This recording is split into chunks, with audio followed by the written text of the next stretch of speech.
So I look at, what is each macerator churning? Or what is each hospital? If a Sunnybrook hospital has, 50 max, what's the consumption? What's the opportunity there? And are we maximizing that? So getting into some of the data, and it's not overly sophisticated, but we have the data so we know what's there. We also know what's not there. So we're looking at that. And then we're looking at adjacencies to say, is there a nursing home attached to that hospital? Well, shouldn't they follow the same clinical practice? And how do we guide them as a trusted advisor to say, you should be using Vernacare in your long-term care ring? And, so you're trying to go deep within your existing accounts to get maximum share of wallet. And then you're trying to go wide into those adjacent areas to grow your market share and your market reach. Welcome to the H-Files, the new series of the Hands-On Business podcast, where we dive deep into the world of healthcare leadership and the unique challenges facing small to medium-sized healthcare businesses. I'm Hakeem Adebiyi, and after years of helping businesses grow in various industries, I'm excited to focus on the area that I know the best, healthcare, one of the most dynamic and impactful sectors in the world today. In this series, we're going to explore what it takes to lead and grow in healthcare, from navigating the complexities of regulation and innovation to overcoming the everyday hurdles of building a sustainable business in this fast-paced environment. Each episode will feature real-world insights, expert interviews, and actionable strategies that can help you push your healthcare business forward. So whether you're a leader in the space or an entrepreneur ready to break into it, the H-Files is here to give you the edge. When I was about 10, I got this wind-up toy car as a gift from my parents. It was bright, it was red, it had plastic wheels, I think you can get the picture, and it could zip across the living room floor at an amazing rate, but only as long as I kept winding up. And I absolutely loved it, I'm not gonna lie. But here's the issue. No matter how fast it started, it always slowed down and it eventually stopped. And that weirdly reminds me of a lot of businesses that I've seen, that you have big launches, you have lots of buzz, but then what happens? Gradually they run out of steam. And that's why I decided to do today's episode, because it's about something that I don't think you hear enough about, and that's momentum. You heard a lot about starting businesses, you heard a lot about, scale-ups, but what about keeping that business rolling year after year, and in lots of cases, in export markets, market after market. So to dig into that, I've got the perfect guest who knows all about maintaining momentum, and a friend of mine who I've known for quite some time, Tim Emo, and he's the president of Vernacare North America. And that's a business that's scaled steadily in a tough sector over a long period of time, and it's done it without losing its edge. And Tim's helped build that business, and he's helped build it so that it's quietly and consistently growing. And today, we're going to unpack how he's actually done that. So welcome to the show, Tim. Thank you, Hakeem. It's a pleasure to be here, and it's a pleasure to reconnect with you. Indeed. So before we get into all the strategy side of things and we start talking about, the growth and how you've done that, etc., just take us back a bit. What drew you into the world of medical supplies in the first place? And then what's kept you hooked all these years? Well, thanks for the question. Originally, I was in the IT industry. So I did my MBA at McGill University in Montreal, and came out of that. And this was in the 90s, and IT and high tech was growing. So I went into that, but I could never really feel engaged. And this is obviously earlier technology, but there was a lot of switch to like mid range and system computing. And then one day I stumbled across this ad for this startup company, and it offered a sustainable solution for waste disposal in hospitals. Not the sexiest thing by any means, but my wife and my mother are nurses. So I've been around healthcare. I have a sustainability bent to me, and I want to do my part for the environment. So I threw an application in for this job.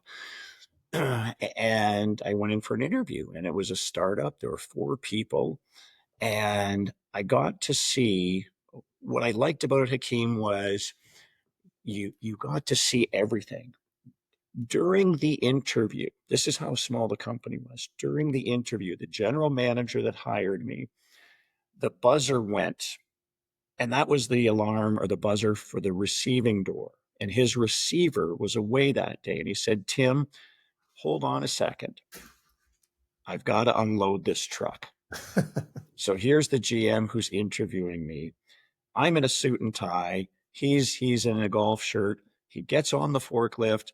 One hand palms the forklift, takes the pallet off, and sends the guy on his way. And I thought, coming from IT, where you sit in a cubicle and you do you're kind of a cog in a wheel, and you do your little part, um, and now you're at literally the ground floor of a company that's got a great story in sustainability. Talked to my wife about it afterwards and said, "Hey, this portfolio and bedpans and what do you guys do with bedpans?" And I'd never asked my wife that, and she's like, "Oh my God, I don't touch those things." So I thought I'm on to something. So that hooked me. And then what continued to hook me was that when you go to a conference and you talk to a nurse on the floor, that despite supply chain challenges, despite pricing, despite maybe a quality complaint, Vernacare is making a difference in the working lives of nurses and in the lives of patients in the hospitals. Sounds a little hokey, but from lived experience, you see it. And you, if you can leave each day going, I made a difference, then it's a good day. I know people will think it sounds a bit hokey, but actually, having worked in Vernacare for basically a decade, I think, I would have to agree, because I think prior to Verna, I worked in pharmaceuticals, and the difference between the two, although that people say, "Oh, it's not that sexy, is it?" and pharmaceuticals always seem very sexy, the actual difference you make in people's lives, in my opinion, with Vernacare is significantly more. Now, obviously, there's certain products, cancer products, etc., but 99% of the pharmaceuticals I used to work with, if you change your diet and you change your exercise, you wouldn't need those pharmaceutical products.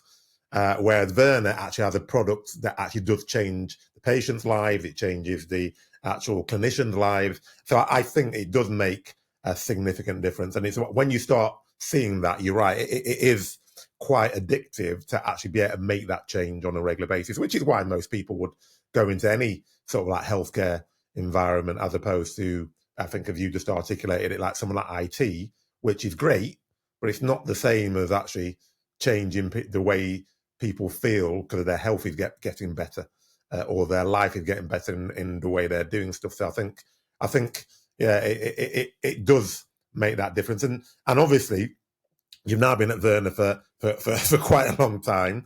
It's not that tiny little company anymore, which is a start where you're doing all the forklift truck stuff. So when you're looking back over your tenure from that interview, is there anything that sticks out, a single decision or a milestone that most clearly signaled to you that the business was ready from that shift from where you were to moving to, steady growth and to true scale? Yeah. It's interesting that there was a moment when the business actually was not ready. And it was that I recognized that, and I had to make some decisions. So years ago, Hakeem, I remember that there was a commercial on TV, and it was an IBM commercial. And what you saw on the TV were these guys around the computer, and they'd set up a website, and they're watching the website, and then all of a sudden there's a click that somebody's gone on and they've ordered, and they're all looking and they high five, and then it clicks again and again, and they're just excited, and then all of a sudden it just starts to spiral. Go, order. Now you see the look of panic on their face because they weren't scaled up. I had a similar moment. So I mentioned earlier that my wife still is a nurse, longer tenure than me at Vernacare, so she's been there a while. But her sisters are all nurses as well, which is interesting when we get together for family gatherings, that you have nurses talking over Thanksgiving dinner like they're on the nursing floor. And it's a unique experience, let me tell you. But there was a day, and this goes back, oh my God, probably 20 years ago now. And my wife was out, and her younger sister called, and she was looking for my wife. And then we got to chat briefly, and she goes, "Oh, Tim, by the way, I hear we're getting Vernacare." So I had one of those moments of, yes, the critical care unit is getting Vernacare. And I said, "Well, that's great, your department." And she goes, "No, no, no, the whole hospital." Hakeem, this is the biggest hospital in Toronto, 1,200 beds. So Blimey. I had that moment of, oh my God, I do not have the horses. Yeah. And, we were still a small company, steady growth, and you mind your overhead expenditures. And I had a young guy, Bachelor of Science, couple years of selling, and just kind of minding, just growing. But now I've got this moment of, good kid, but he doesn't have the experience, the skill set to manage this conversion. And we've only got one chance to do this right. Now, I had heard um, about through the industry of a senior veteran who was available. And I kind of use the sports analogy over here, where you can get young kids through the draft, or you can go and you can sign a free agent. I had an opportunity to sign a free agent. In so doing, and Hakeem, he had all the skills, he had the pedigree in healthcare, he had the network. I had full confidence that he could handle this conversion. However, I did not have the budget to bring on the free agent and to keep the young kid. Tough decision. And they do not teach this sort of stuff in business school. So you've got to step and you've got to look at it. And I had to make the decision to let the younger kid go. He would have benefited, and he would have excelled under the other guy's mentorship, but I just didn't have the dollars, and I couldn't get approval. So we treated him fairly, and gave him everything above and beyond the statutory requirements. Great reference letter. His career has gone on, and he's done well. But that was a sleepless night. Imagine. And it's interesting because what you just said there is so true, that there's lots of things people teach you, but they don't teach you about making, and they may theoretically talk to you about getting the right people on board, having the right staff and all that sort of stuff. But that's very different than the reality of, you've got somebody that you've worked with, you think they're going to be good, but they're just not right at that time, and having to let people go. That is not an easy thing to do, especially in a small business. Yeah. They again, there's a lot of textbook black and white. Here's what you do, but the shades of gray, where they he done nothing wrong, but it was just, in order for me to do my job and to scale this company up for growth, I had to focus on the business side over top of the personal human side. Um, and and and so, as I say, he did well. That was a milestone moment, because now, and again, you know this from your time at Vernacare, when you've got your flagship accounts, and healthcare is very much who's using your system. And if you can leverage that flagship account, and now we had the biggest one, arguably, in the country. Now we're on the way. Now we are on the runway. Yeah. So, as I say, that was a very well, to answer your question, that was the milestone moment for me. That was the inflection point. Which takes me to my next thing, because then you start up, you're now scaling up, you've actually got some momentum, you've got the, as you said, the flagship account.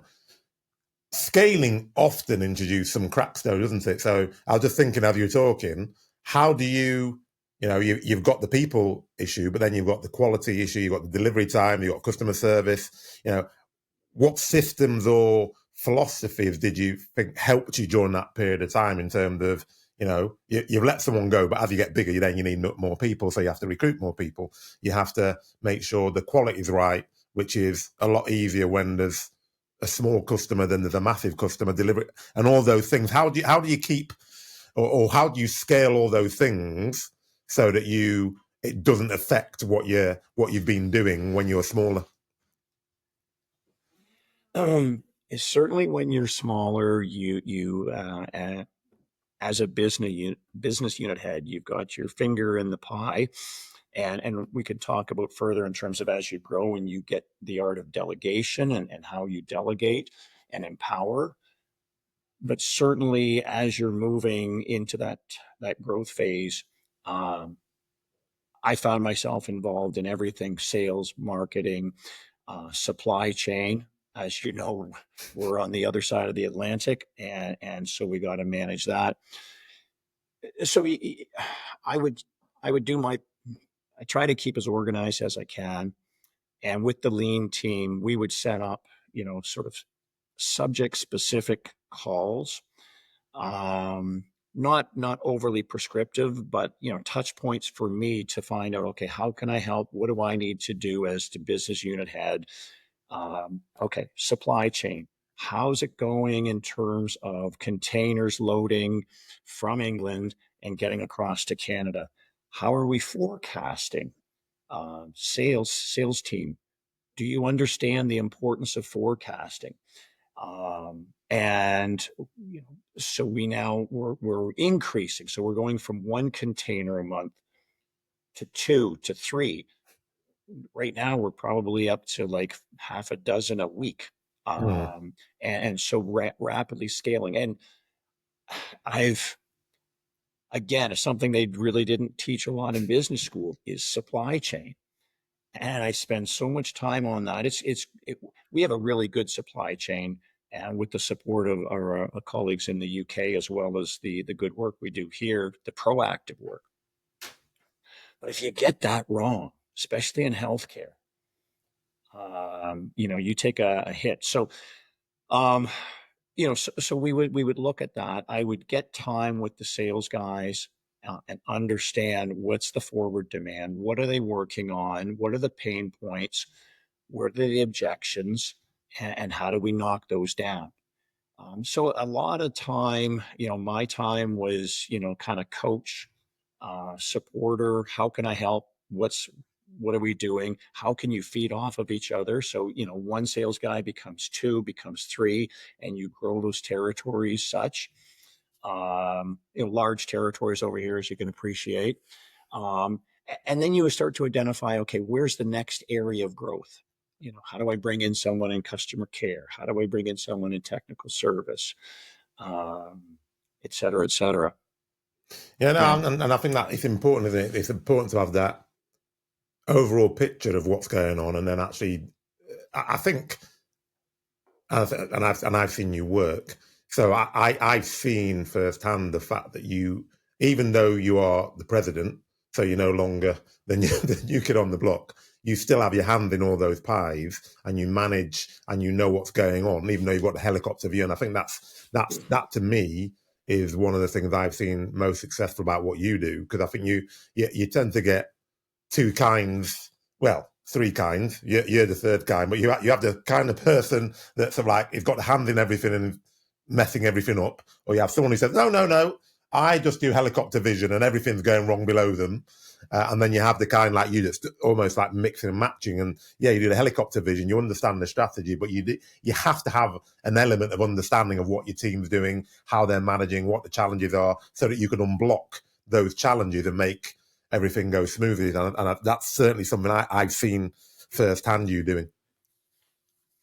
Yeah, yeah.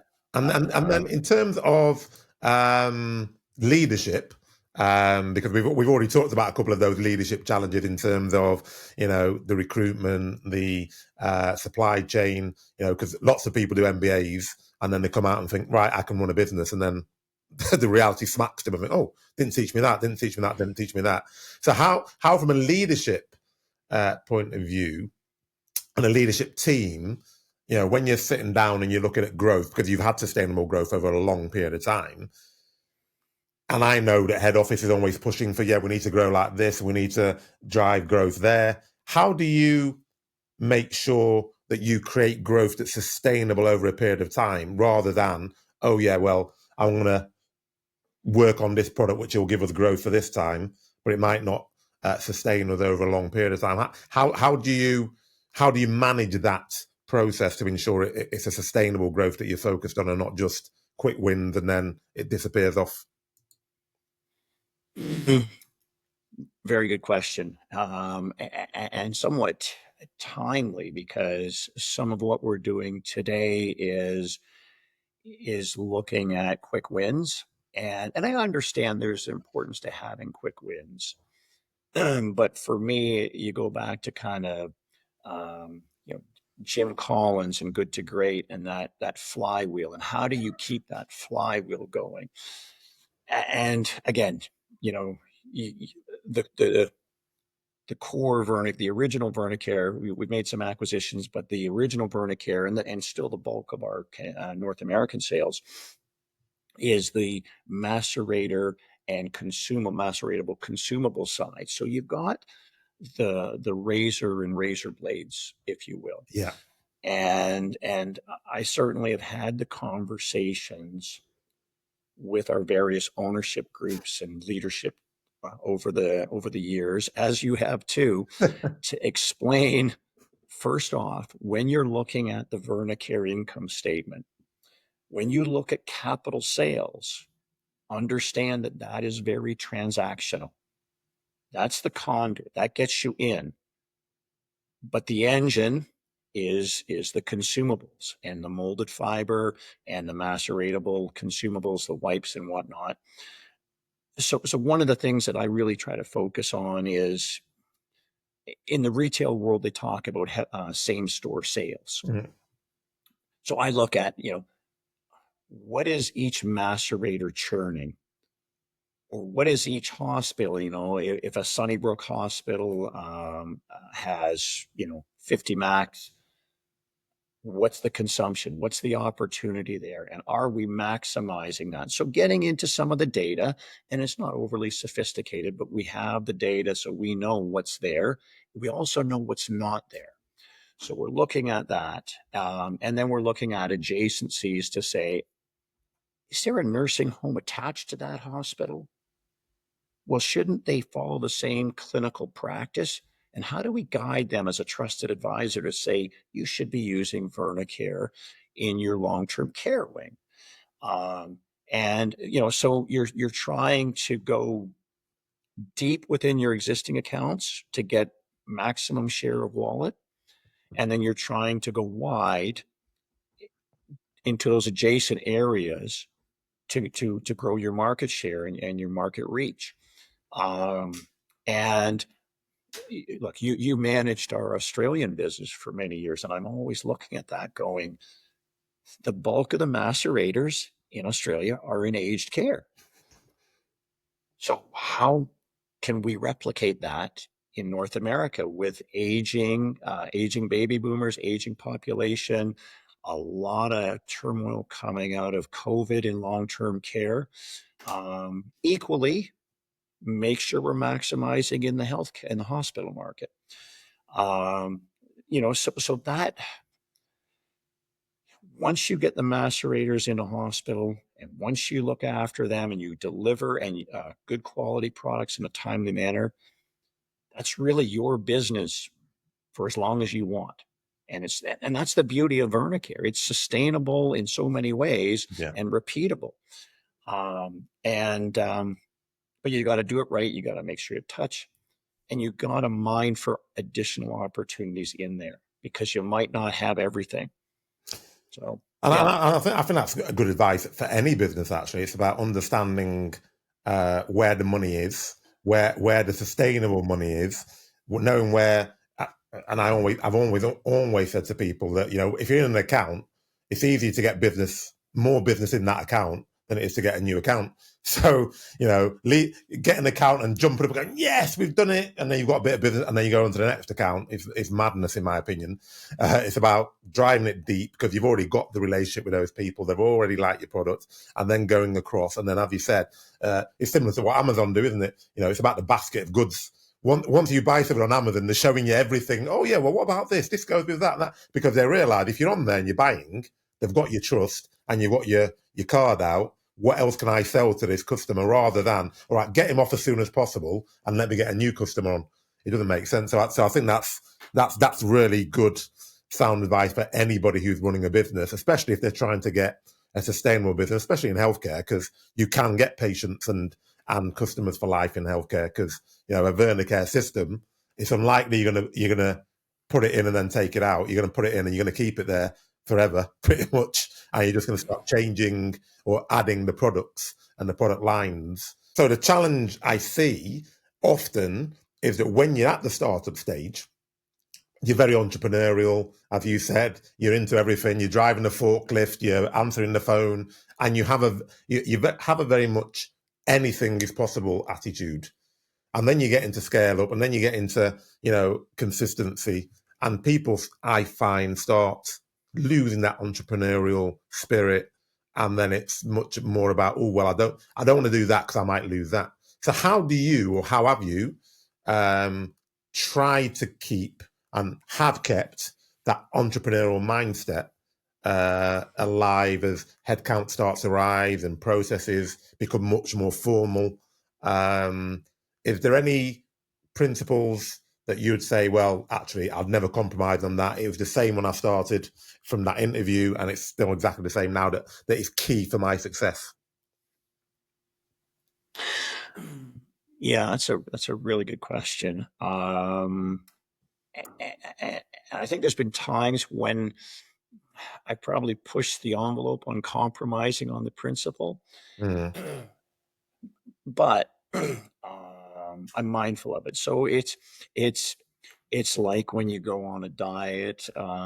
Not that you and I go on diets, but if we were, that maybe there's sort of that cheat day or whatever. But um, so you're right about your team grows and you start to have the layers and the structure and the organization that you need to scale. Um, and as you do that, you as the leader start to become removed from what the business was initially, and particularly the customer.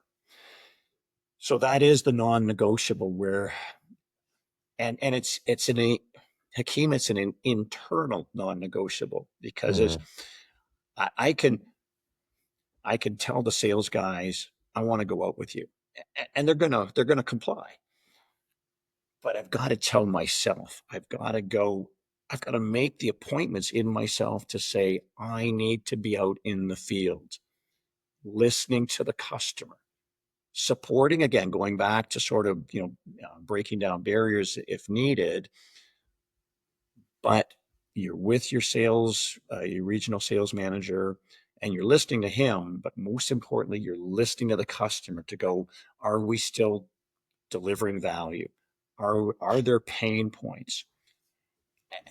Are there opportunities? Are we missing out on a product opportunity? And that's the fun of it.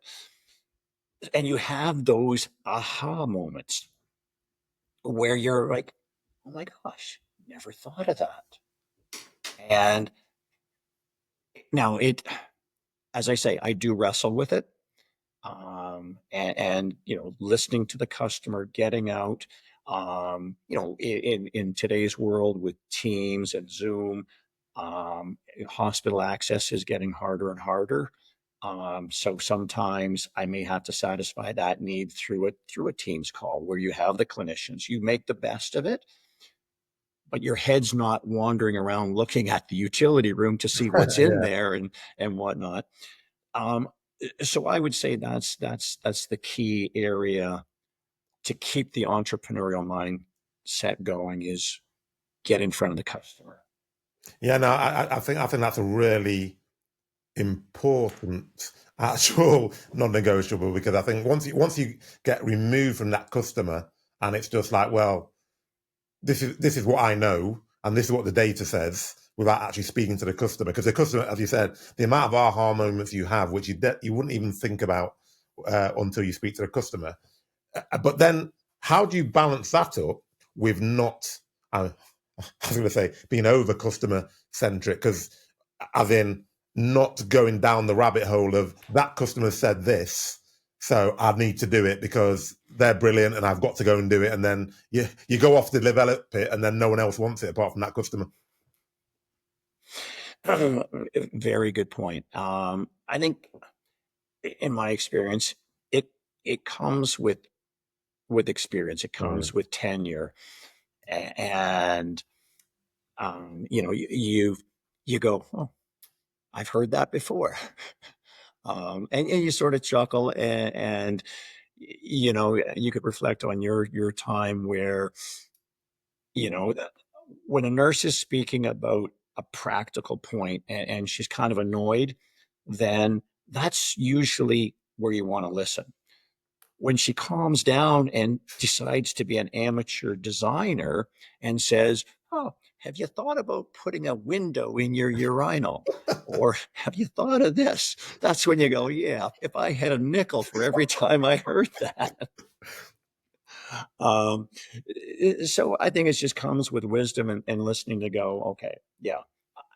And then, of course, our friends, our good friends that work in production, you know, great work that they do, but I'm always like, if they could be Henry Ford and make one product and run it without any tool changes, Yeah, without any design changes, they'd be happier than anything. So I'm mindful that if there is a new opportunity, you follow the stage gate process, and even before you go there, there's got to be, a million units to get the production guys excited. yeah. Otherwise, yeah, it's just a hobby. And you talked about your non-negotiables. You talked about how you maintain that balance. If there's, whether it's a literal dashboard that you have or just a mental dashboard or an Excel dashboard, what are the key numbers, the two or three numbers that you're looking at when you're deciding whether you're accelerating, you're coasting, or you're stalling, and then obviously putting plans in place to accelerate or to halt the stall, etc. What would those key metrics be that you're looking at to tell you over this your long tenure, when you can sort of like see, right, actually things are going well or things are going badly? Yeah, yeah, good. Um, so obviously, top line revenue growth is key. How is that going? And part and parcel of that is, as your revenue growth is growing, you hope, and some years, higher than others. Some years is a bit flatter. Um, what's the margin impact? Is the margin appreciating as you're growing, which is a double win because you're able to sell on value and versus price, or has your margin declined because you're selling on price to gain share, and sometimes you want to do that. Obviously, we look at the recurring revenue versus the transactional revenue, like we talked about. So, you get a big win, a new build, and you get a whole bunch of macerators that you don't repeat every year. So how's the consumable revenue going? Those are key elements. Again, we talked about sort of same store sales, so average order size. Are we selling one product? Are we selling two products? What is the typical hospital? What's the average hospital using, and how is that trending? Yeah. Are we range selling? The final thing I look at, and I've worked with a sales coach, um, looking at my sales management skills as well as my sales team. So, what is the pipeline looking like? How is the pipeline growing? Um, Now, this is a structure of accountability and sales performance for each sales guy. So it's a scoreboard, but it equally gives a flavor in the sense of, um, are we seeing a tightening of capital dollars in Canadian healthcare? Are we seeing um, challenges on budgets overall? And is that reflecting in everyone's pipelines? Is one product leading the pipelines? But having that visibility to what is driving the future growth is important. Yeah, A it's lot of interesting. times people focus on, yeah, sorry. No, no, carry on. Complete. Um, yeah, well, you get the focus, and I get it. You have to look at the revenue, but it's a lagging indicator, right? Mm. So this is already done. This is history. So it's looking at what's coming down the pipe, and is there enough in that pipeline for everyone? And if not, what are we doing about it? So yeah. Now, all I was going to say there was it's very interesting because one of the things that because when you're looking at what are the indicators and what are the things, what I found was really useful is obviously while I was there, it went through a couple of cycles of PE. And what I found is when you were selling, the questions that you were asked by PE were kind of the questions that you should know. And there's a couple of times where I thought, oh, I don't know that. I should know that actually. And then you start measuring it because you're thinking, no, that's a really so not to think, oh, I'm being caught out. You're thinking, actually, that is a good business indicator. Why am I not looking at that? So when you were talking about the sales management skills and the pipeline and that sort of stuff, there are things that you might not think about immediately because everyone always looks at revenue, everyone always looks at margin, but PE companies are looking at, okay, what's the future of this business going to look like? So the questions they ask generally are very good questions that any leader of the business should be measuring and managing to actually check that business is going to be successful.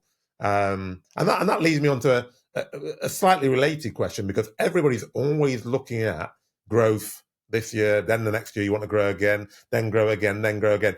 Has there ever been a time where you've actually thought, actually, we need to consolidate this year or over the next 2 years rather than just keep growing? And if there is a time, why did you think that, and what did you do? Well, you mentioned PE, and so we've all gone through. You and I have gone through some of the same PEs, and you find that the business has a bit of schizophrenia going from one PE to the next.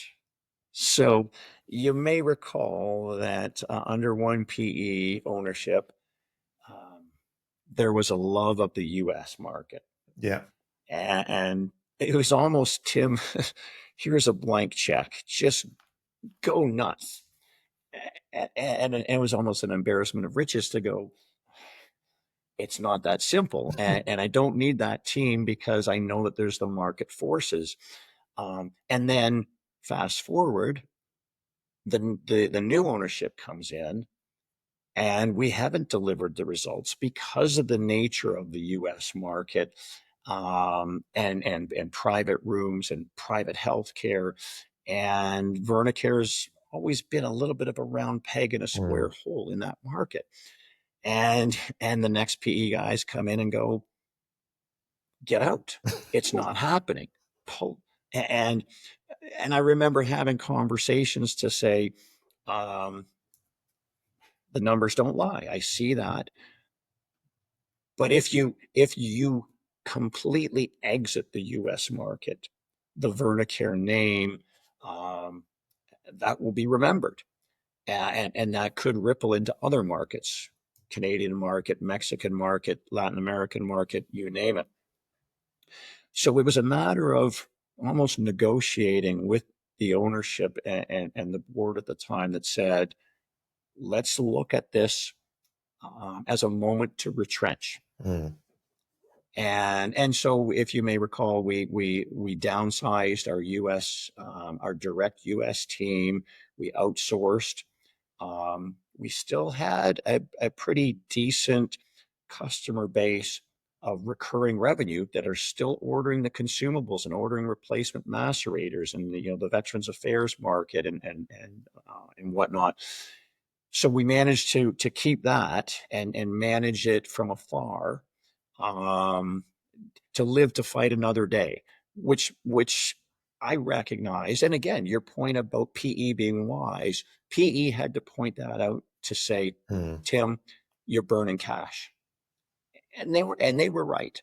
And so it was a good decision. Maybe I was close to it, but when they pointed it out and we had the conversation, we reached the right strategy or the right change for that moment. Yeah, no, I'm certainly not saying PE is always right, because they're not always right, that's for sure. And they often have very short-term thinking as opposed to the long-term gain. But generally, they are very good at cutting to the quick and thinking, right, so why are you doing those things?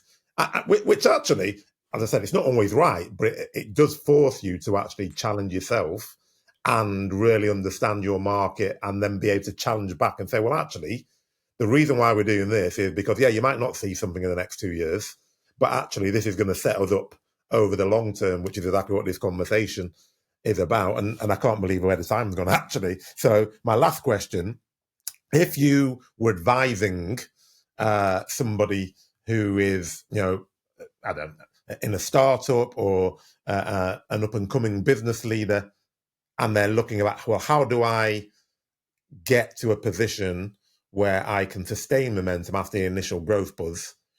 What 2 or 3 pearls of wisdom could you impart?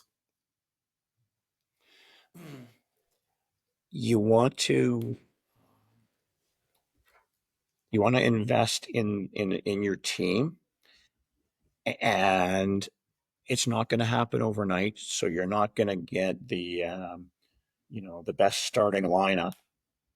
But look at your pain points, look at your operational side, and look at your customer facing side, and get good lieutenants there that come with experience,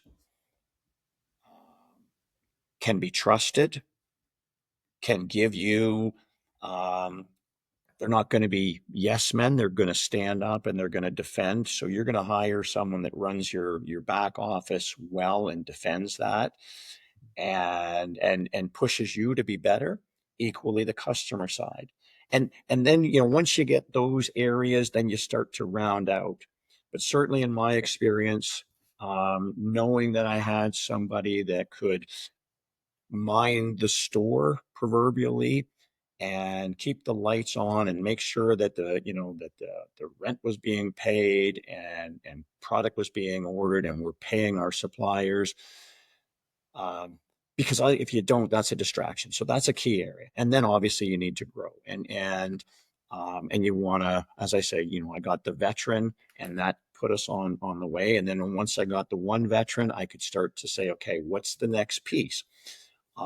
So having, as I say, you're not going to get everyone at once, but start to build it incrementally and recognize that you're building a jigsaw puzzle and there's a few key pieces that you want to get. And then you want to probably be, the challenge with startups is you can be undisciplined in your selling and just try to sell everything and anything and let's make a deal on price. Have a plan. And it may change quickly because you're a startup, but have a plan and have that ideal customer profile. And let's just focus on one region, or let's just focus on one set of customers. Otherwise, you're just spinning your wheels.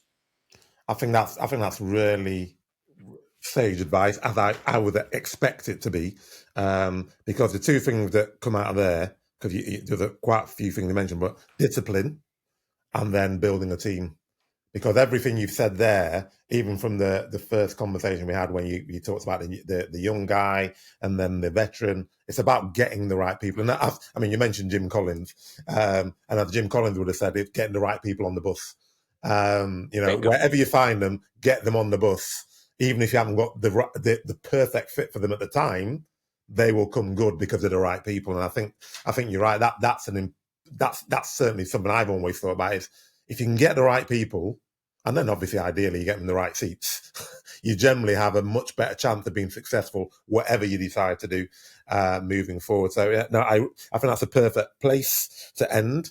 I thoroughly enjoyed it, as I knew I would, and I really appreciate you spending the time and talking us through your journey, which I'm assuming will continue on in success, from success to success at Vernacare. Thank you, Hakeem. Pleasure reconnecting with you. And if I do make it to England, I do want to get out on the bike with you sometime. No, most definitely. I'm waiting for you. So, a really important topic to discuss on today's H Files, in that this was all about how do you keep momentum going, because I've spoken a lot about growth, scale ups, how do you go to get you to your first 1 million, etc. But I think this is a really underserved topic in terms of how do you maintain growth over a long period of time, which is what Tim was talking about. And the two things that really stuck in my mind was about the having discipline, especially when you're starting up, but then carrying that discipline through to your scale up and and actually the momentum that you want to maintain. And then, more importantly than anything else, what ran through all of that was getting the right people on board. So really appreciated that and really enjoyed that conversation with Tim Emo.